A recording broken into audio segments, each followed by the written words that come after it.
नमस्कार, जय हिंद, वंदे मातरम। साथियों, मैं अभिषेक मिश्रा आज आप सभी लोगों का हमारे दृढ़ संकल्प पर बहुत बहुत स्वागत करता हूं। और आज हम डिस्कस करेंगे क्लास 8 की एनसीईआरटी हिस्ट्री के चैप्टर नंबर 9 का पार्ट 4।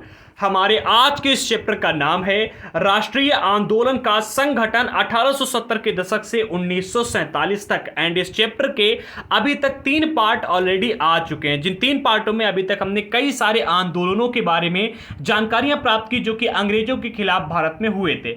इसमें हमने पार्ट 1, पार्ट 2 और पार्ट 3 में जो जो पढ़ा था एक बार उसको रिवाइज करेंगे, फिर आगे बढ़ेंगे और पार्ट 4 स्टार्ट करेंगे। लेकिन उससे पहले आप सभी लोग एक बार जल्दी से कमेंट बॉक्स में जय हिंद लिख दीजिएगा। एंड आज के इस पार्ट में यानी पार्ट 4 में हम 3 चीजों के बारे में मुख्य रूप से जानकारियां प्राप्त करेंगे। सबसे पहला भारत छोड़ो आंदोलन, दूसरा आपको मिलता है आजाद हिंद फौज, और तीसरा आपको मिलता है भारत विभाजन की ओर किस प्रकार से बढ़ा, भारत को आजादी कैसे मिली एंड भारत विभाजन की मांग कैसे हुई। ठीक है, और इस चलिए स्टार्ट करते हैं। हाँ, जिन लोगों को इसके नोट्स चाहिए डिस्क्रिप्शन बॉक्स में आपको नोट्स की लिंक मिल जाएगी, साथ ही साथ प्लेलिस्ट भी दी गई है। प्लेलिस्ट में आपको क्लास 6 से लेकर के 8 तक के अभी तक के आए हुए सारे वीडियोस मिल जाएंगे, साथ ही साथ आगे आने वाले क्लास 12 तक के भी सारे वीडियोस इसी प्लेलिस्ट में आपको मिलेंगे।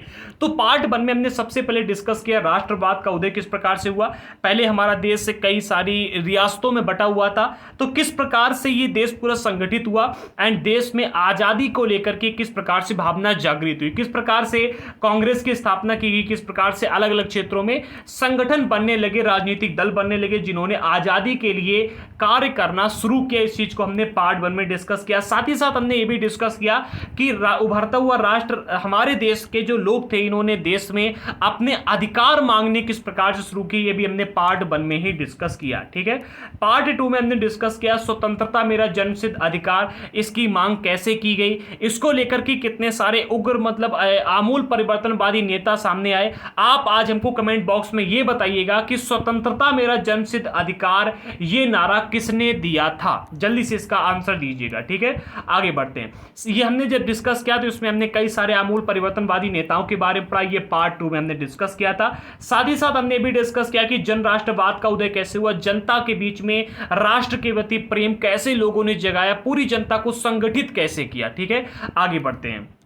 और जनता अंग्रेजों के विरुद्ध कैसे है, इसको भी हमने यहाँ पर देखा। इसके बाद में पार्ट 2 में ही हमने देखा था कि महात्मा गांधी का आगमन होता है, विदेश से भारत में आते हैं और उसके बाद में 1 साल तक पूरे हमारे देश का ये क्या करते हैं, भ्रमण करते हैं। ठीक है, भ्रमण करने के बाद में ये रॉलेट सत्याग्रह की शुरुआत करते हैं। ठीक है, चंपारण आंदोलन इन्होंने सबसे पहला किया था, ठीक है, जो कि बड़ा था। सत्याग्रह की शुरुआत की इन्होंने, इसी के साथ में आगे बढ़ते हैं। ठीक है, और हमने डिस्कस किया खिलाफत एवं असहयोग आंदोलन, ये पार्ट 3 में। ठीक है, खिलाफत और असहयोग आंदोलन जो था इसका डायरेक्ट कनेक्शन हमारे देश से तो नहीं था, ये तुर्की के जो सुल्तान थे उनके लिए हमारे देश के मुसलमानों ने खिलाफत आंदोलन शुरू किया था। इसमें महात्मा गांधी जी ने अपना समर्थन देकर के इसे भारत के लिए भी बना लिया, खिलाफत और असहयोग आंदोलन हो गया था। ठीक है, ये बहुत इंपॉर्टेंट, इस पर कई बार प्रश्न आ जाते। फिर लोगों की पहलकदमी कैसे होती है देश को आजाद कराने के लिए, लोगों ने आंदोलन में भाग लेना कैसे शुरू कर दिया, इस चीज को हमने पार्ट 3 में डिस्कस किया।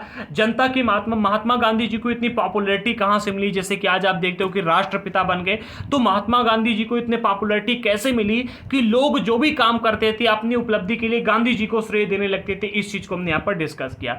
साथ ही साथ पार्ट 3 में हमने ये भी डिस्कस किया था कि 1922 से 1929 में 1929 के बीच में कौन कौन सी घटनाएं घटी, जिसमें हमने देखा कि चौरी चौरा कांड हुआ, कैसे हुआ इसके बारे में देखा। ठीक है, असहयोग आंदोलन के बारे में पढ़ा। ठीक है, इसके अलावा सविनय अवज्ञा आंदोलन के बारे में पढ़ा। ठीक है, इसके अलावा और भी कई सारी चीजें थी जिनके बारे में हमने यहाँ पर पढ़ा। राष्ट्रीय स्वयंसेवक संघ की स्थापना कैसे की गई, इसके अलावा और भी कई सारी चीजें थी जिनके बारे में हमने पार्ट 3 में यहाँ पर डिस्कस किया। फिर हमने डिस्कस किया था बहरे कानों को सुनाने के लिए धमाके की जरूरत, यानी जो हमारे यहाँ पर भगत सिंह, चंद्रशेखर आजाद, सुखदेव, राजगुरु थे, इन लोगों ने जो हमारे देश में अपना योगदान दिया। ठीक है, ऐसे क्रांतिकारी नेताओं के, क्रांतिकारी राष्ट्रवादी लोगों के बारे में यहाँ पर हमने जानकारियां प्राप्त की। फिर हमने दांडी मार्च के बारे में पार्ट 3 में पढ़ा कि नमक कानून को तोड़ने के लिए दांडी मतलब ये जो यात्रा चलाई गई थी दांडी मार्च, ठीक है, ये कैसे चली थी, इसका पूरा इतिहास हमने यहाँ पर डिस्कस किया।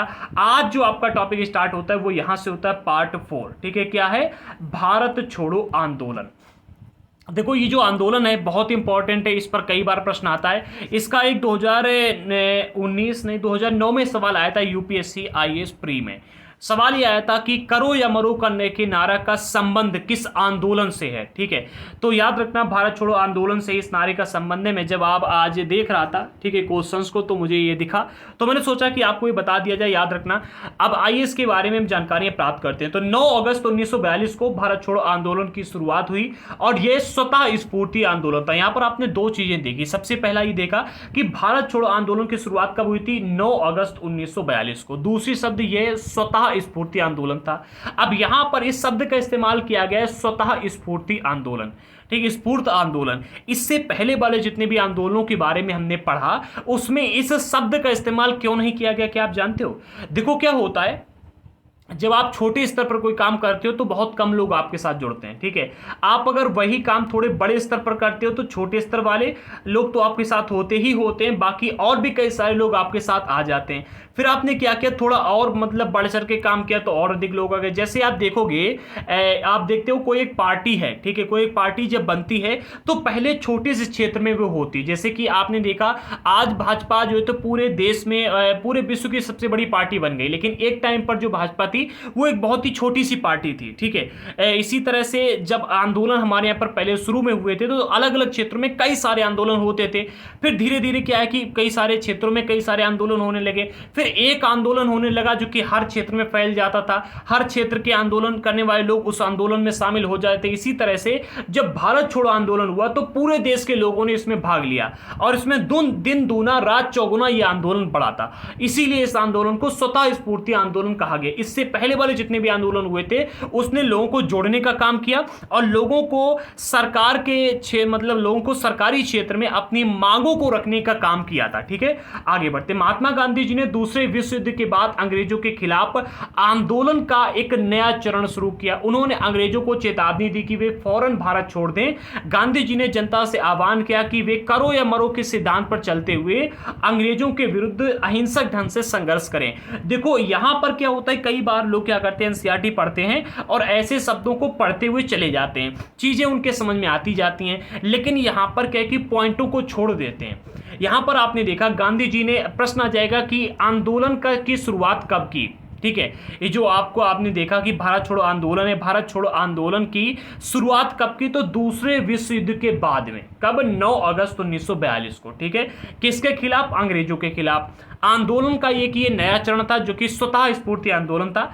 यहां पर अंग्रेजों को गांधी जी ने चेतावनी क्या दी थी कि वे फौरन भारत छोड़ दें। ठीक है, इससे पहले जितने आंदोलन हुए थे उसमें गांधी जी ने क्या किया था, अपने अधिकारों की मांग की थी। लेकिन यहां पर क्या हुआ, यहां पर गांधी जी ने अंग्रेजों को डायरेक्ट ये चेतावनी दी कि वे फौरन भारत को छोड़ दें। ठीक है, यानी कि ये जो आंदोलन था डायरेक्ट आजादी के लिए आंदोलन था। ठीक है, टू द पॉइंट है, इसको नोट कर लेना। ठीक है, और भारतीय जनता से गांधी जी ने आह्वान ये किया कि करो या मरो के सिद्धांत पर चलते हुए अहिंसक ढंग से, ठीक है, अहिंसक ढंग से संघर्ष करें। यानी कि अब कुछ भी हो जाए, या तो आजादी लेकर के रहेंगे या तो मर जाएंगे। ठीक है, अब हम आजादी या फिर मृत्यु, दो में से एक चीज हमको स्वीकार होगी। ठीक है, यहां पर गांधी जी ने जनता से ये आह्वान कर दिया। इसी वजह से इस आंदोलन में और अधिक लोगों ने पूरे देश में भाग लिया और इसे स्वतः स्फूर्ति आंदोलन और कहा गया।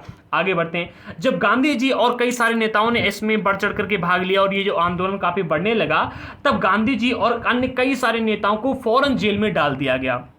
इसके बावजूद ये आंदोलन फैलता गया। किसान और युवा इस आंदोलन में बड़ी संख्या में शामिल हुए। विद्यार्थी अपनी पढ़ाई लिखाई छोड़कर आंदोलन में कूद पड़े और देश भर में संचार तथा राज सत्ता के प्रतीकों पर हमले हुए। बहुत सारे इलाकों में लोगों ने अपनी सरकार का गठन कर लिया। अब यहां पर देखो, बहुत ही इंपॉर्टेंट बात है और समझने वाली बात है। यहां पर आपने देखा कि जो आंदोलन है, इस आंदोलन की शुरुआत हुई थी 9 अगस्त 1942 को। ठीक है, लेकिन आपको भी यह पता होगा कि जब भी कोई काम शुरू होता है तो उससे पहले उसकी प्लानिंग की जाती है। तो 8 अगस्त 1942 को क्या हुआ था, ग्वालियर टैंक में, ठीक है, ग्वालियर टैंक में 8 अगस्त 1942 को एक बैठक आयोजित की गई थी जिसमें यह प्रस्ताव पारित किया गया था कि अंग्रेज भारत छोड़ो। ठीक है, अंग्रेज भारत छोड़ो अभियान के लिए प्रस्ताव पारित किया गया था। इसमें गांधी जी समेत कई सारे नेताओं ने भाग लिया था और यहां पर इसकी पूरी रूपरेखा तैयार की गई थी। इसके बाद में 9 अगस्त 1942 को यह आंदोलन शुरू हो गया था। ठीक है, इस आंदोलन में मतलब गांधी जी ने पूरा का पूरा अपना प्लानिंग तैयार कर ली थी और भी कई सारे नेता थे जिन्होंने मिलकर प्लानिंग तैयार की थी। इसमें जो सरकारी सेवक थे यानी जो सरकारी कर्मचारी थे उनसे गांधी जी ने ये आह्वान किया था कि वो रिजाइन ना दें। ठीक है, इसमें क्या है कि एक असहयोग आंदोलन भी चल रहा था तो काफी सारे लोग नौकरी छोड़ देते थे। तो गांधी जी ने अब सरकारी सेवकों से ये मतलब निवेदन किया कि आप सभी लोग क्या करोगे कि त्याग पत्र नहीं दोगे, लेकिन कांग्रेस से अपनी राजभक्ति घोषित करो। ठीक है, ये घोषित करो कि हम कांग्रेस के साथ में। जो सैनिक थे, सैनिकों से गांधी जी ने ये कहा था कि सेना से वो त्याग पत्र नहीं दें, लेकिन अपने सहयोगियों और जो भारतीय हैं उन पर गोलियां नहीं चलाएंगे। ठीक है, तीसरी चीज, जो छात्र लोग थे, छात्र लोगों से गांधी जी ने यह आह्वान किया कि अगर उनके अंदर आत्मविश्वास की भावना है, ठीक है, कि वो कुछ कर सकते हैं, तो वो जो शिक्षण संस्थान है उनको छोड़ दें। ठीक है, स्कूल जाना बंद कर दें और कॉलेज जाना बंद कर दें, पढ़ाई लिखाई छोड़ करके इस आंदोलन में भाग लें। ठीक है, तीसरा जो किसान वर्ग था, चौथा आता है किसान वर्ग। सबसे पहले सरकारी क्षेत्र में काम करने वाले, फिर सैनिक, फिर छात्र और जो किसान लोग थे, कृषक थे। कृषकों से गांधी जी ने कहा कि यदि जमींदार जो है सरकार विरोधी है तो पारंपरिक सहमति के आधार पर आप उनको कर दीजिएगा। ठीक है, जो कर तय किया गया वो लगान दीजिएगा और लगान देने के साथ साथ जमींदार जो है उसके साथ में आंदोलन में उतरिएगा। ठीक है, लेकिन अगर जमींदार सरकार के समर्थन का है, अगर सरकार के साथ मिलकर जमींदार चलता है तो आप क्या करो, तो लगान अदा करना बंद कर दो। ठीक है, ये आह्वान किया किसानों से, ये निवेदन किया। इसके अलावा जो राजा महाराजा थे, जो राज और महाराजे वाले इलाके थे, जनता को सहयोग करें। ठीक है, जो बड़े बड़े लोग हैं वो जनता को सहयोग करें और अपनी प्रजा की संप्रभुता को स्वीकार करें। ठीक है, इनसे ये निवेदन किया गया। और जो देसी रियासत के लोग थे, इनसे गांधी जी ने आह्वान किया कि शासक और जो शासक वर्ग जो है शासकों का सहयोग तभी करें जब वे सरकार विरोधी हों। मतलब जो देसी रियासतें हैं, जो छोटी छोटी रियासतें थी, उनसे गांधी जी ने यह आह्वान किया कि आप शासकों का सहयोग तभी करेंगे जब वो सरकार विरोधी हैं। अगर वो सरकार के पक्ष में है तो आप शासकों का विरोध कीजिएगा। यहां पर गांधी जी ने बहुत सारी प्लानिंग की थी जो एनसीईआरटी में नहीं दी गई, बट मैंने आपको ये एक्स्ट्रा अपनी तरफ से बताई है। ठीक है, अब यहां पर क्या हुआ, जब गांधी जी और कई सारे नेताओं को जेल में डाल दिया गया तो इसके बावजूद क्या हुआ, आंदोलन तो चलता रहा। आंदोलन जो था वो किसान और युवा इस आंदोलन में बड़ी मात्रा में शामिल हुए। विद्यार्थियों ने भी पढ़ाई लिखाई छोड़ करके इस आंदोलन में कूद पड़े, हिस्सा ले लिया। देश में संचार और राजसत्ता के प्रतीकों पर हमले बोले गए। बहुत सारे इलाकों में लोगों ने अपनी सरकार का गठन कर लिया। अब देखो यहां पर होता क्या है, जो गांधी जी थे और जो गांधी जी के साथ में रहने वाले नेता थे ये थे अहिंसावादी। ठीक है, ये सभी लोग जब आंदोलन चलाते थे तो ज्यादा तोड़फोड़ नहीं होने देते थे। ठीक है, लड़ाई दंगा नहीं होने देते थे, पुलिस वालों को मारने नहीं देते थे। ठीक है, तो यहां पर जब गांधी जी और ऐसे कई सारे नेताओं को जेल में डाल दिया गया, ठीक है, तब क्या हुआ, तब जो इस आंदोलन की बागडोर थी वो आ गई युवा पीढ़ी के हाथ में। और ऐसे युवा पीढ़ी के हाथों में जो कि थी उग्र, ठीक है, यानी कि लड़ने और मरने वाली। उन्होंने क्या किया, जो संचार के और राजसत्ता के प्रतीक थे, यानी जैसे कि केबल वाली लाइनें हैं, ठीक है, टेलीफोन वगैरह है जहां पर अंग्रेज अधिकारी बैठ करके काम करते थे, ऐसे ऑफिस, ठीक है, और भी कई सारे क्षेत्रों में तोड़फोड़ मचानी शुरू कर दी, हमले किए। ठीक है, और बहुत सारे क्षेत्रों में लोगों ने अपनी अपनी सरकारों का गठन कर लिया। सबसे पहले अंग्रेजों ने क्या किया, इसे पूरे के पूरे विद्रोह को दबाने के लिए बर्बर दमन का रास्ता अपनाया। 1943 के अंत तक 90,000 से ज्यादा लोगों को गिरफ्तार कर लिया गया और 1,000 लोग पुलिस की गोली से मारे गए। इसके अलावा यहां तक अंग्रेज नहीं रुके, बहुत सारे इलाकों में हवाई जहाज से भी भीड़ पर गोलियां चलवाएंगे। ठीक है, गोलियां बरसाएंगी। इसके आदेश दिए गए कि आप हवाई जहाज लेकर के जाओ और जनता के ऊपर से गोलियां चलाओ ताकि जनता भाग जाए, ठीक है, आंदोलन ना करे। परंतु आखिरकार इस विद्रोह ने ब्रिटिश राज को घुटने टेकने के लिए मजबूर कर ही दिया, क्योंकि इस आंदोलन का एक नारा था, करो या मरो। तो जनता ने भी करने या मरने का निर्णय ले लिया था। अब बारी आती है सुभाष चंद्र बोस की। देखो यहां पर सुभाष चंद्र बोस का जब भी हम नाम लेते तो हमारे मन में एक शब्द आ जाता है, वो है आजाद हिंद फौज। आजाद हिंद फौज का नाम गूंजने लगता है कि आजाद हिंद फौज का गठन जो है सुभाष चंद्र बोस जी ने किया था। क्या आप जानते हैं कि आजाद हिंद फौज का पूरा इतिहास क्या है? देखो आजाद हिंद फौज के बारे में यहाँ पर जानकारी नहीं दी गई है और जो एनसीईआरटी में बताया गया वो आधा अधूरा ज्ञान दिया गया, बेसिक नॉलेज दी गई है एंड इस पर प्रश्न ज्यादा आते हैं जिसके बारे में यहाँ पर दिया गया है, इसे आप पढ़ लीजिएगा। थोड़ी बहुत हम आपको एक्स्ट्रा जानकारी दे देते हैं। देखो स्पेक्ट्रम में ऐसा ऐसा कहा गया है, बताया गया है कि जो आज़ाद हिंद फौज है, या फिर आप इसको कभी कभी कहते हैं क्या कहते हैं, इंडियन नेशनल आर्मी, जिसे INA भी कहा जाता है, इंडियन नेशनल आर्मी। तो इसका जो गठन है, आप यहाँ पर अगर देखोगे तो यहाँ पर बताया जा रहा है कि इसका गठन किया गया था सुभाष चंद्र बोस ने, जबकि ऐसा नहीं है। देखो जो INA है, या फिर हम इंडियन नेशनल आर्मी की बात करें, इसकी स्थापना का विचार सबसे पहले आया था मोहन सिंह के मन में। ठीक है, इसके मन में, मोहन सिंह के मन में।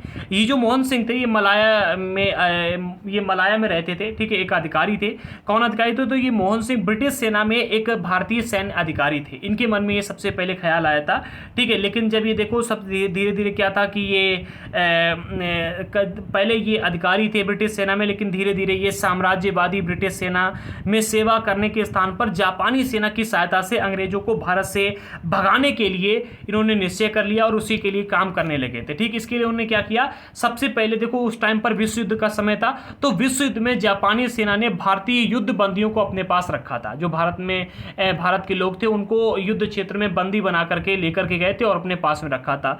तो क्या हुआ, जापानी सेना ने जब भारतीय युद्ध बंदियों को मोहन सिंह को सौंपा, ठीक है, ये जो मोहन सिंह थे जापानी के साथ में मिलकर के अंग्रेजों को यहां से भगाना चाहते थे। तो जब जापानी लोगों ने युद्ध बंदियों को मोहन सिंह को सौंपना प्रारंभ किया, तो मोहन सिंह ने क्या किया, उसी टाइम पर आजाद हिंद फौज की भर्ती करनी शुरू कर दी। उन सभी लोगों को आजाद हिंद फौज में भर्ती करना शुरू कर दिया। सिंगापुर में सिंगापुर जो था, जब जापानी लोगों के हाथ में आ गया, तो जापानी लोगों ने पूरे 45,000 युद्ध बंदी जो थे उनको मोहन सिंह के हाथ में सौंप दिया कि अब भाई इन सभी लोगों को आप लेकर के जाओ। 1942 के अंत तक क्या हुआ, 40,000 से ज्यादा लोग, कितने, 40,000 से ज्यादा लोग जो थे युद्धबंदी, 45,000 युद्धबंदी सौंपे गए और 40,000 से ज्यादा युद्धबंदियों ने आजाद हिंद फौज में शामिल होना स्वीकार किया और ये लोग आजाद हिंद फौज का एक हिस्सा बन गए, सैनिक बन गए थे। ठीक है, इसके बाद में इन्होंने मतलब कई सारे काम किए। ठीक है, अधिकारियों ने निश्चय किया कि अब वे कांग्रेस और भारतीयों द्वारा आमंत्रित किए जाने के पश्चात जब कांग्रेस और भारतीय लोग आमंत्रित करेंगे तो वहां पर जाएंगे और अंग्रेजों के खिलाफ लड़ाई लड़ेंगे। लड़ाई लड़ने के बाद में वो भारत को आजाद कराएंगे। ठीक है, ऐसा इन्होंने निर्णय लिया था, लेकिन इसके बारे में हम आगे बाद में जानकारी प्राप्त करेंगे। अभी आपने ये यहां पर जान लिया कि जो आजाद हिंद फौज है इसकी शुरुआत कहां पर हुई थी। अब हम थोड़ी जानकारी करते हैं सुभाष चंद्र बोस के बारे में जो यहां पर दी गई है। ठीक है, ज्यादा डिटेल में आपको क्लास 12 के पार्ट 3 में पढ़ने को मिलेगा आजाद हिंद फौज के बारे में। अभी यहां पर इतना ही देखते हैं। अगर आप लोगों का बड़ी मात्रा में कमेंट आता है तो इस पर हम एक स्पेशल वीडियो बनाएंगे, अदरवाइज यहां पर आप समझ लो। देखो, साम्राज्यवादी विचार रखने वाले आमूल परिवर्तनवादी का आप समझ रहे हो, आमूल परिवर्तनवादी ये जो शब्द है ये अपने आप में ही एक क्रांतिकारी शब्द है। ठीक है, तो राष्ट्रवादी सुभाष चंद्र बोस जो थे ये अहिंसा के गांधीवादी आदर्शों में विश्वास नहीं रखते थे, लेकिन गांधी जी को राष्ट्रपिता के रूप में सम्मान देते थे। ठीक है, राष्ट्रपिता के रूप में सम्मान देते थे। आप समझो, जो सुभाष चंद्र बोस थे ये एक आमूल परिवर्तनवादी नेता थे। ठीक है, ये कांग्रेस के सदस्य भी रहते, लेकिन उन्होंने आगे चलकर के कांग्रेस की सदस्यता से रिजाइन दे दिया था। ठीक है, जनवरी 1941 में इन्होंने क्या किया, बिना किसी को बताए कलकत्ता को छोड़ दिया। ठीक है, बड़ी मुश्किल में निकलकर बाहर गए थे और जर्मनी के रास्ते होते हुए सिंगापुर पहुंचे। जब सिंगापुर पहुंचे तो वहां पर भारत को अंग्रेजों के नियंत्रण से मुक्त कराने के लिए इन्होंने क्या किया, आजाद हिंद फौज, ठीक है, जिसे इंडियन नेशनल आर्मी कहा गया, इसका गठन किया। ठीक है, गठन करने के बाद में 1944 में आजाद हिंद फौज ने इम्फाल और कोहिमा की ओर से प्रवेश किया, भारत में प्रवेश करने का प्रयास किया, लेकिन ये जो प्रवेश था ये असफल रहा था। ठीक है, असफल क्यों रहा था, इसके पीछे का कारण बताया ये गया है कि उस टाइम पर जो भारतीय लोगों ने मतलब आजाद हिंद फौज ने इधर तरफ से घुसपैठ करने का प्रयास किया था, इसमें हुआ क्या था कि जो जापानी लोग थे, जापानी लोगों के साथ में ही आए थे इधर तरफ से, तो जापानी लोगों ने इन लोगों को बहुत नीचा दिखाया, भारतीय लोगों को बहुत नीचा दिखाया। नीचा दिखाने का अर्थ आप यहाँ पर ये समझ लीजिएगा कि जब ये लोग अंदर आ रहे थे तो क्या वो बटालियन ने क्या किया था कि जो भारतीय लोग थे इनके साथ में दुर्व्यवहार किया था। कैसा दुर्व्यवहार, तो इनको देखो रसद और हथियार नहीं दिए थे। दूसरा, जो जापानी सैनिक थे इन्होंने निम्न स्तरीय काम भारतीय लोगों से करवाया था। ठीक है, जो भारतीय लोग थे इनसे निम्न स्तरीय काम करने के लिए बाध्य कर दिया था। इससे भारतीय सैनिक जो थे इनका मनोबल टूट गया था और इम्फाल अभियान जो था ये विफल रहा था और जापानी सैनिकों के पीछे हट गए थे वहां पर। ठीक है, जब ये अभियान असफल रहा तो जापानी सैनिक यहां से पीछे हट गए थे। जब जापानी सैनिक पीछे लौट गए तो इससे क्या हुआ, जो भारतीय लोग थे उनकी जो उम्मीद थी वो समाप्त हो गई और आजाद हिंद फौज को यहां पर क्या है कि आजाद हिंद फौज भारत के स्वाधीनता मतलब स्वाधीनता नहीं यहां पर दिला पाई थी। ठीक है, फिर आगे क्या हुआ था, फिर आप आगे भी पढ़ेंगे, ठीक है। तो देखो समझो क्या है, 1944 में जब आज़ाद हिंद फौज ने इम्फाल और कोहिमा की ओर से भारत में प्रवेश करने का प्रयास किया तो क्या हुआ कि परंतु ये अभियान सफल नहीं हुआ था, ठीक है, सफल नहीं हो पाया। आईएनएस के सदस्यों को यहाँ पर कैद कर लिया गया था और उस समय इनके ऊपर मुकदमा चलाया गया, ठीक है। कैद करने के बाद मुकदमा चलाया गया और देश भर में तमाम तरह के लोग थे जिन्होंने आज़ाद हिंद फौज के सिपाहियों पर जो मुकदमे चलाए जा रहे थे उनके खिलाफ संघर्ष चलाए कि भाई हम आज़ाद हिंद फौज के जो सिपाही उनके खिलाफ मुकदमे नहीं चलने देंगे। इसको लेकर के बहुत सारे देश के लोगों ने अभियान चलाए, संघर्ष किया, ठीक है। तो इसके बारे में हम फिर क्लास 12 में डिटेल में पढ़ेंगे। अभी आपने इतना पढ़ लिया, बहुत ही अच्छी बात है, इतना ही एनसीईआरटी में दिया गया। अब हम देखते हैं स्वतंत्रता और विभाजन की ओर। 1940 में मुस्लिम लीग ने देश के पश्चिमोत्तर तथा पूर्वी क्षेत्रों में मुसलमानों के लिए स्वतंत्र राज्यों की मांग करते हुए एक प्रस्ताव पारित किया। इस प्रस्ताव में विभाजन में पाकिस्तान का जिक्र नहीं था। देखो क्या है, जो मुसलमान लोग थे, ठीक है, मुस्लिम लीग थी, मुस्लिम लीग के बारे में हमने पार्ट 3 में और पार्ट 2 में पढ़ा है। तो मुस्लिम लीग ने 1940 में किया था, देश का क्या किया था, देश का जो पश्चिमोत्तर वाला भाग है, जो जहां पर आज आप पाकिस्तान देखते हैं, इस इलाके में पश्चिमोत्तर तथा पूर्वी क्षेत्र जो था, यहाँ पर इन्होंने क्या किया, मुसलमानों के लिए स्वतंत्र राज्य की मांग की थी कि भाई इस राज्य में मुसलमान लोग रहेंगे, ठीक है, और यहाँ का नेतृत्व भी मुसलमान ही करेंगे। जब स्वतंत्र राज्य की मांग की थी तो इस प्रस्ताव को पारित किया गया था, मतलब प्रस्ताव पारित किया था किसने, मुस्लिम लीग ने, ठीक है। और ये जो प्रस्ताव पारित किया गया था तो इसमें विभाजन कि भारत का टुकड़ा हो जाए या फिर पाकिस्तान का कोई भी जिक्र नहीं किया गया था। मुस्लिम लीग ने उपमहाद्वीप के मुसलमानों के लिए स्वायत्त व्यवस्था की मांग क्यों की थी, इसको भी यहाँ पर समझो।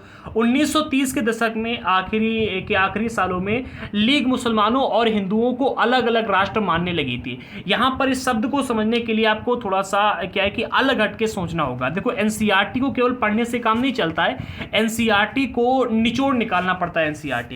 एनसीईआरटी को अगर आप समझना चाहते हो तो हर एक चीज को उसे क्या है कि खोल खोल के देखना होगा। यहां पर आपने एक शब्द देखा, राष्ट्र, क्या देखा, कहा जा रहा है 1930 के दशक में के आखिरी सालों में लीग मुसलमानों और हिंदुओं को अलग अलग राष्ट्र मानने लगी थी। क्या आप जानते हैं कि एक राष्ट्र और एक देश में अंतर क्या होता है?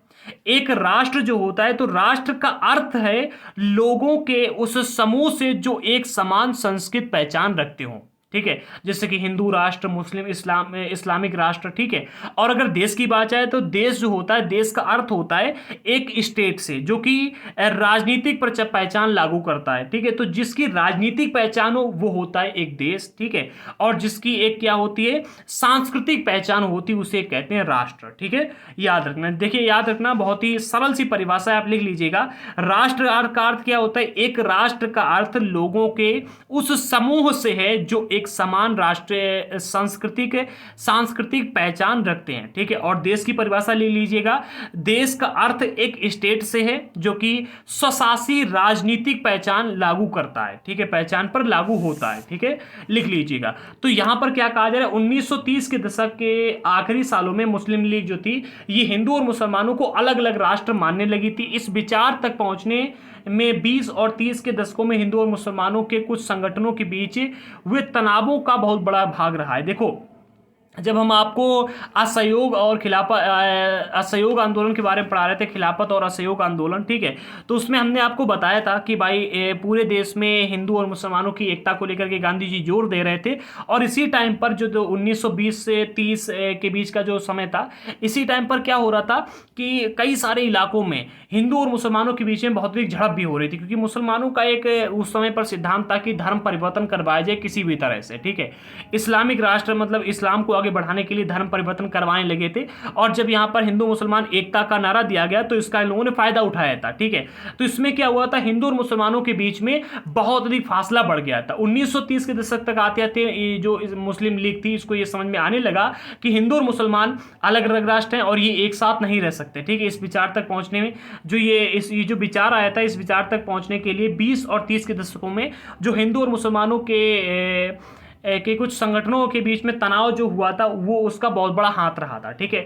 मुस्लिम लीग द्वारा उपमहाद्वीप के मुसलमानों के लिए स्वायत्त व्यवस्था की मांग के पीछे 1937 के चुनाव का भी बड़ा कारण था। देखो जो मुस्लिम लीग ने मुसलमानों के लिए मतलब एक स्वायत्त व्यवस्था की यहाँ पर मांग की थी। इसके पीछे का केवल कारण ये टकराव ही नहीं था, तनाव ही नहीं था, इसके पीछे का एक कारण 1937 के चुनाव भी थे। कई बार प्रश्न आ जाता है कि मुस्लिम लीग ने उपमहाद्वीप के मुसलमानों के लिए स्वायत्त व्यवस्था की मांग क्यों की, इसके पीछे के प्रमुख कारणों को बताइएगा। ठीक है, तो सबसे पहला कारण ये आप लिखिएगा, ठीक है, कि ये समझ में आने लगा था। दूसरा, तनाव जो हुआ था, ये कारण लिखिएगा। तीसरा, ये चुनाव कारण थे, ठीक है, तीसरा कारण चुनाव थे, ठीक है, बहुत बड़ा कारण थे।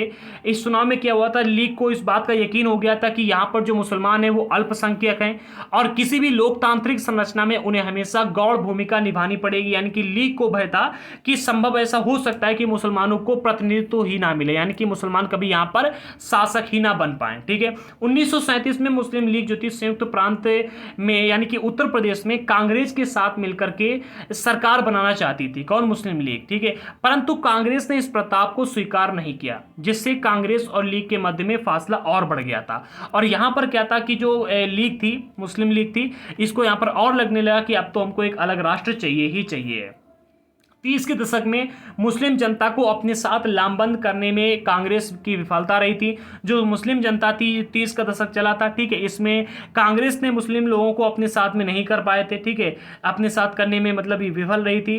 ठीक है, विफलता ने भी लोगों को अपना सामाजिक जनाधार फैलाने में जो लीग थी, लीग को अपना सामाजिक जनाधार फैलाने में मदद दी। 40 के दशक के शुरुआती सालों में जिस समय कांग्रेस की ज़्यादातर नेता जेल में थे, उस समय लीग ने अपना प्रभाव फैलाने के लिए तेजी से प्रयास किया। देखो क्या हुआ, जो 30 का दशक था, यानी कि 1920 से 30 के टाइम पर, या फिर ये कह सकते हो कि 1920 से 30 और 30 से 40 के टाइम पर, इसमें क्या था, जो मुस्लिम जनता थी इसको कांग्रेस अपने पास में अपने साथ नहीं जोड़ पाई। ठीक है, कांग्रेस ने बहुत प्रयास किया कि हिंदू मुस्लिम एकता हो और सभी हमारे साथ आ जाएं, लेकिन जो इस्लामिक जो लोग थे, जो मुसलमान लोग थे, ये काफ़ी लोग आए थे, लेकिन सभी पूरी की पूरी मुसलमान जनता कांग्रेस के साथ नहीं आ पाई।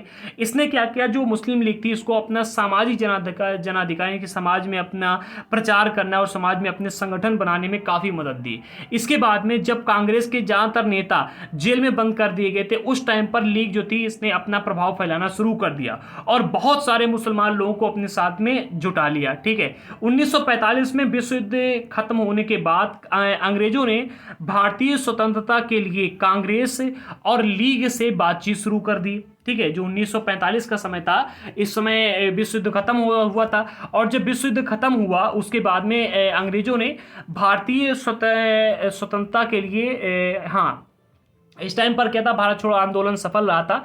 ठीक है, इसके बाद में अंग्रेजों ने भारत को स्वतंत्र करने के लिए लीग और कांग्रेस से बात करनी शुरू कर दी और यह वार्ता असफल रही थी। असफल रहने के पीछे का सबसे बड़ा कारण यह था कि लीग का कहना था कि भारतीय मुसलमानों का एकमात्र प्रतिनिधि माना जाए लीग को। ठीक है, देखो यहाँ पर 1945 में ही हमको आज़ादी मिल जाती, लेकिन इसलिए नहीं मिली थी क्योंकि जो मुस्लिम लीग थी इसका ये कहना था कि हमको जो भारत के जितने भी मुसलमान हैं उन मुसलमानों का एकमात्र प्रतिनिधि माना जाए। कांग्रेस इस दावे को मंजूर नहीं कर सकती थी क्योंकि कांग्रेस के साथ भी बहुत सारे मुसलमान अभी भी जुड़े हुए थे, इसलिए कांग्रेस ने इस बात को स्वीकार नहीं किया। 1946 में दोबारा प्रांतीय चुनाव हुए। सामान्य निर्वाचन क्षेत्रों में कांग्रेस का प्रदर्शन बहुत अच्छा रहा, परंतु मुसलमानों के लिए आरक्षित सीटों पर लीग को बेजोड़ सफलता मिली। देखो क्या हुआ, जहां पर मुसलमानों के लिए सीटों को आरक्षित किया गया था वहां पर लीग की जीत हुई, और जहां पर सीटें आरक्षित नहीं थी, ठीक है, जो सामान्य निर्वाचन क्षेत्र था, वहां पर कांग्रेस को बेजोड़ सफलता मिली। ठीक है, कांग्रेस का प्रदर्शन बहुत अच्छा रहा। ठीक है, अच्छा रहा। इसके बाद में लीग पाकिस्तान की मांग पर चलती रही। मार्च 1946 में ब्रिटिश कैबिनेट ने मुस्लिम लीग की पाकिस्तान की मांग का अध्ययन करने के लिए स्वतंत्रता के लिए एक सही राजनीतिक व्यवस्था सुलझाने के लिए 3 सदस्यीय मिशन भारत भेजा, जिसे कैबिनेट मिशन कहा गया। क्या कहा गया? कैबिनेट मिशन कहा गया। समझो क्या हुआ, जो कांग्रेस थी और जो लीग थी, इन दोनों के बीच में फासला बढ़ता जा रहा था। ठीक है, 1946 का टाइम आया। 1946 के टाइम में क्या हुआ, ब्रिटिश कैबिनेट ने भारत को आज़ाद कराने के लिए और पाकिस्तान की मांग का अध्ययन करने के लिए यहाँ पर एक कैबिनेट मिशन भारत ने भेजा। 3 सदस्यीय मिशन था जिसका नाम दिया गया कैबिनेट मिशन। ठीक है, इस परिसंघ ने सुझाव दिया कि भारत जो है अविभाजित रहे। ठीक है, भारत का विभाजन ना किया जाए और उसे मुस्लिम बहुल्य जो इलाका है क्षेत्र हैं उनको कुछ स्वायत्तता देते हुए ढीले ढाले महासंघ के रूप में संगठित किया जाए। ठीक है, कांग्रेस और मुस्लिम लीग दोनों ही इस प्रस्ताव के कुछ खास प्रावधानों पर सहमत नहीं थे। ठीक है, इसमें कुछ खास प्रावधान किए गए थे। यहाँ पर बात कही जा रही कि कुछ मतलब यहाँ पर क्या कहा जा रहा है, एक मिनट है, भारत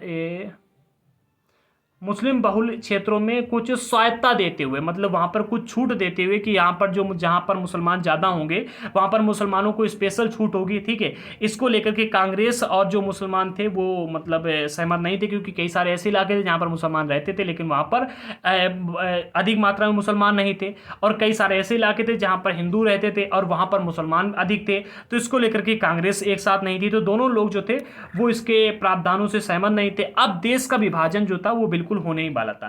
कैबिनेट मिशन की विफलता के बाद मुस्लिम लीग ने पाकिस्तान की मांग मनवाने के लिए जन आंदोलन शुरू करने का फैसला किया। 16 अगस्त 1946 को प्रत्यक्ष कार्रवाई दिवस मनाने का आह्वान किया। कब? 16 अगस्त 1946 को। इस दिन क्या हुआ, कोलकाता में दंगे भड़के। इन दंगों में हजारों लोग मारे गए, बहुत सारे लोगों की हत्या कर दी गई, मारे गए। 1947 तक आते आते क्या हुआ, उत्तर भारत के विभिन्न भागों में हिंसा फैल गई और कई लाख लोग मारे गए। आपको क्या लगता है कि भारत का विभाजन ऐसे हुआ? हम लोग ब्रिटेन से ज़्यादा पाकिस्तान से नफरत इसीलिए करते हैं क्योंकि पाकिस्तान का जो निर्माण हुआ, लाखों लोगों की लाश के ऊपर पाकिस्तान का निर्माण हुआ है। याद रखना, पाकिस्तान से नफरत इसीलिए है हम सभी को क्योंकि पाकिस्तान का जो निर्माण है यहाँ पर कैसे हुआ, यहाँ पर जब इन्होंने प्रत्यक्ष कार्रवाई दिवस मनाया तो हजारों लोगों की मौत हुई। इसके बाद में 1947 में, मार्च 1947 में यहाँ पर हिंसा फिर से इन लोगों ने फैलाई और तब लाखों लोग मारे गए। ठीक है, इसके बाद में करोड़ों लोग जो थे ये अपने घर, करोड़ों लोगों को अपने घर से बाहर, घर बार छोड़ करके भागना पड़ा और अपने मूल स्थान से बिछड़कर ये लोग रातों रात अजनबी जमीन पर शरणार्थी बन करके रह गए। यानी कि इनको जहाँ पर मुसलमान बहुल इलाका था वहाँ से हिंदुओं को भगा दिया गया, जहाँ पर मुसलमान कम थे, ठीक है, वहाँ से क्या हुआ कि मुसलमानों को भगाया गया। विभाजन का नतीजा ये हुआ कि नतीजा ये भी हुआ कि भारत की शकल सूरत बदल गई, उसके जो शहर थे उनका माहौल बदल गया, एक नए देश पाकिस्तान का जन्म हुआ। इस तरह ब्रिटिश शासन से स्वतंत्रता का यह आनंद विभाजन की पीड़ा और हिंसा के साथ में हमारे सामने आया। तो आपने देखा कि भारत का विभाजन किस प्रकार से हुआ। ठीक है, जब मतलब 1947 में, मार्च 1947 में इतनी बड़ी हिंसा फैली कि लाखों लोग मारे गए। फिर इसके बाद में धीरे धीरे मतलब लोगों ने पलायन करना शुरू कर दिया, मुसलमान बहुल इलाके से हिंदू भागने लगे, हिंदू वालों से मुसलमान भागने लगे। ठीक है, फिर धीरे धीरे बहुत सारे बदलाव आए और आते आते मतलब महीने, 2 महीने, 3 महीने में क्या हुआ, पाकिस्तान का निर्माण हो गया। पाकिस्तान में बहुत सारे लोग गए और इधर भारत में भी बहुत सारे लोग आ गए। ठीक है, तो इस प्रकार से बहुत ही पीड़ा के साथ में भारत की शकल सूरत पूरी बदल दी गई। आगे बढ़ते, अब जो हमारा भारत की आज़ादी मिली, विभाजन हुआ, इसमें कुछ बहुत ही प्रमुख लोग थे जिनके बारे में आपको जानना बहुत जरूरी है, जिन पर कई बार प्रश्न आते हैं। हमने प्रमुख लोगों को यहाँ पर रखा है, एक बार इसको भी देख लेते हैं। तो सरदार वल्लभ भाई पटेल, जिनका बहुत बड़ा योगदान है हमारे भारत देश के संगठन में, ये 1945 से 47 के दौरान आज़ादी के लिए चली वार्ताओं में अहम भूमिका इन्होंने अदा की थी। ठीक है, पटेल नादियाड गुजरात के एक गरीब किसान व्यापारी परिवार से थे। 1918 में 18 के बाद स्वतंत्रता आंदोलन में की अगली कतार में रहने वाले पटेल 1931 में कांग्रेस के अध्यक्ष भी रहे थे। समझो, देखो क्या हुआ कि कांग्रेस के अध्यक्ष भी रहे थे 1931 में। ठीक है, और इन्होंने स्वतंत्रता आंदोलन जो चला था 1918 के बाद में, इसमें बहुत बड़ी मात्रा में इन्होंने भाग लिया था। ठीक है, मतलब बहुत तेज़ी से भाग लिया था। और जो हमारे देश की आज़ादी मिली थी 1945 से लेकर के 47 के दौरान इन्होंने जितनी भी वार्ताएँ चली थी उसमें अहम भूमिका अदा की थी। अच्छा, एक चीज़ देखो, जब मतलब विभाजन हो रहा था हिंदू और मुसलमानों के क्षेत्र में, तब क्या हुआ था कि पटेल जी ने ये कहा था कि भाई सारे मुसलमानों को यहाँ से जाना चाहिए, लेकिन गांधी जी ने यहाँ पर इनको रोक लिया। और इसके बाद में क्या हुआ था कि सिख लोग भी आए थे कि हमको भी अलग इलाका चाहिए। पटेल जी ने कहा कि भाई हम बिल्कुल आपको अलग इलाका देंगे। ठीक है, लेकिन हमारी एक शर्त है। उन्होंने कहा कि ये कि आप पूरे देश में जितने भी सिख हैं सभी से साइन करवा के लाइए कि आप यहाँ से जाएंगे, भारत को बिल्कुल छोड़कर चले जाएंगे, ठीक है। और आप जितनी भी मांग करेंगे, जितना पैसा बोलेंगे, जितनी ज़मीन बोलेंगे, आपको दिया जाएगा। इस बात को सुनकर के जितने भी ये उग्रवादी लोग आए थे विभाजन की चाह रख करके, वो लोग गए और जिस किसी के पास ये गए साइन करवाने के लिए, उन्होंने साइन नहीं किया। और इस वजह से सिख लोग आज भी हमारे देश के साथ जुड़े हुए हैं, क्योंकि सिखों ने अपनी देशभक्ति दिखाई और सभी सिखों ने मना कर दिया था कि हम यहाँ से विभाजन नहीं करेंगे। खालिस्तान की उन्होंने मांग की थी, ठीक है। कुछ ही ऐसे लोग थे जो मांग कर रहे थे, सभी लोग मांग नहीं कर रहे थे। इस वजह से सिखों का अलग राष्ट्र नहीं बना, ठीक है। और गांधी जी ने यहाँ पर मतलब ये एक बहुत ही गलत काम किया, जो कि आपको देखने को मिलता है पाकिस्तान, ठीक है। यही है आपके सरदार वल्लभ भाई पटेल जी, देख लीजिएगा। वायुविद, राष्ट्रवादी और दक्षिण में नमक सत्याग्रह के नेता चक्रवर्ती राजगोपालाचारी कहते थे, ये वृद्ध थे, ठीक है, और राष्ट्रवादी थे। दक्षिण में नमक सत्याग्रह चला था, उसमें उन्होंने महत्वपूर्ण भूमिका निभाई थी। ये हैं चक्रवर्ती राजगोपालाचारी, ठीक है, देख लीजिएगा, ठीक है। 1946 में बनी अंतिम सरकार के सदस्य थे ये, और स्वतंत्र भारत के पहले भारतीय गवर्नर जनरल भी रहे थे। उन्हें लोग राजा जी के नाम से जानते थे, याद रखना। ये गांधी जी हैं और ये आपको मिलते हैं, ठीक है। क्या है नाम इनका? चक्रवर्ती राजगोपालाचारी। आगे बढ़ते हैं। मौलाना आज़ाद का जन्म जो है, मौलाना आज़ाद के बारे में आपको पता होगा, ठीक है। इनका जन्म जो है मक्का में हुआ था और उनके पिता बंगाली थे और माँ थी अरब मूल की। ये हिंदू मुस्लिम एकता के पक्के हिमायती थे। इन्होंने जिंदा के 2 राष्ट्र सिद्धांतों का विरोध किया था। इनकी फोटो में यहाँ पर नहीं डाल पाए क्योंकि जगह कम है, ठीक है, और पूरे को लिखना था, इसलिए हम यहाँ पर इनकी फोटो को नहीं डाल पाए, माफ करना। आगे बढ़ते हैं। मोहम्मद अली जिन्ना, जिनकी फोटो ये रही, आप देख सकते हैं गांधी जी के साथ में कितने कंधे से कंधे मिलाकर गए, क्या प्रेम था गांधी जी का जिन्ना के साथ में, आप देख सकते हैं, ठीक है। तो मोहम्मद अली जिन्ना 1920 तक हिंदू मुस्लिम एकता के समर्थक रहे थे। ये इनका मानना था कि हिंदू मुसलमान एक होना चाहिए, ठीक है, इसमें बहुत सक्रिय रहे थे। जिन्ना ने लखनऊ समझौता कराने में एक अहम भूमिका अदा की थी, ठीक है। 1934 के बाद में उन्होंने मुस्लिम लीग को पुनर्जीवित किया और वे अंत में पाकिस्तान की स्थापना के सबसे मुख्य प्रवक्ताओं की कतार में जा पहुंचे थे। जो पाकिस्तान है, पाकिस्तान की स्थापना के लिए मतलब 1934 के बाद में जब पाकिस्तान की मांग होने लगी तो ये सबसे मुख्य नेताओं में से एक हो गए और सबसे प्रमुख बन गए थे ये, ठीक है। अगला मिलता है खान अब्दुल गफ्फार खान, यही हैं खान अब्दुल गफ्फार खान, ठीक है। ये उत्तर पश्चिम सीमांत प्रांत के प्रमुख पश्तून नेताओं में से एक थे। इन्हें बादशाह खान के नाम से जाना जाता था और ये खुदाई खिदमतगार संगठन के संस्थापक थे, याद रखना, ठीक है।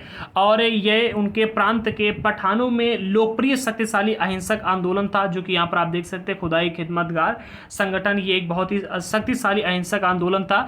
बादशाह खान जो थे ये भारत विभाजन के सख्त खिलाफ थे। इनका मानना था कि भारत का विभाजन नहीं होना चाहिए, ये देश प्रेमी थे। इन्होंने 1947 में इस फैसले पर मंजूरी देने के लिए कांग्रेस के साथ अपने साथियों की बहुत भर्त्सना की थी, मतलब बहुत विरोध किया था और बहुत मतलब फटकार लगाई थी, आप ऐसे समझ सकते हैं, ठीक है। तो ये बहुत ही अच्छे व्यक्ति थे जिनके बारे में आपको देखने सुनने पढ़ने को मिलता है, याद रखना। यही है खान अब्दुल गफ्फार खान, इनको बादशाह खान के नाम से भी जाना जाता है, ठीक है। इसके अलावा एक और टॉपिक आपको मिलता है स्वतंत्रता संघर्ष में महिलाएं, जो कि कर्नाटक महिलाओं की क्या भूमिका रही थी, इसको भी समझ लो।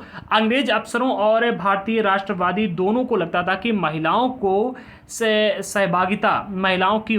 की सहभागिता ने राष्ट्रीय संघर्ष को जबरदस्त ताकत दी है। देखो क्या है कि आपने कई बार कहावत सुनी होगी कि हर सफल इंसान के पीछे एक महिला का हाथ होता है, यहाँ पर भी वो हाथ है, देखने को मिलता है। देखो अंग्रेज अफसर जो थे और जो भारतीय राष्ट्रवादी थे, इन दोनों लोगों को ऐसा लगता था कि महिलाओं की सहभागिता ने राष्ट्रीय संघर्ष को जबरदस्त ताकत दी है।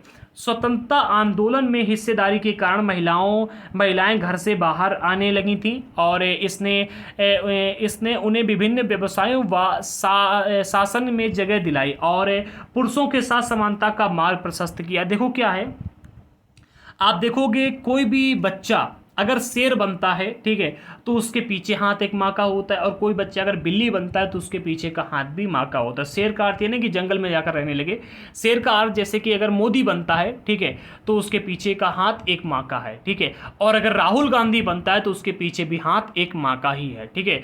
यहाँ पर जो महिलाएं हैं, महिलाओं का योगदान बहुत बड़ा होता है, ठीक है, तो वो यहाँ पर भी देखने को मिलता है। जो महिलाएं थी, महिलाओं ने इसमें अपना बहुत ही बड़ा मतलब हाथ था महिलाओं का आज़ादी में, ठीक है, महिलाओं ने भी सहभागिता दिखाई थी, ठीक है।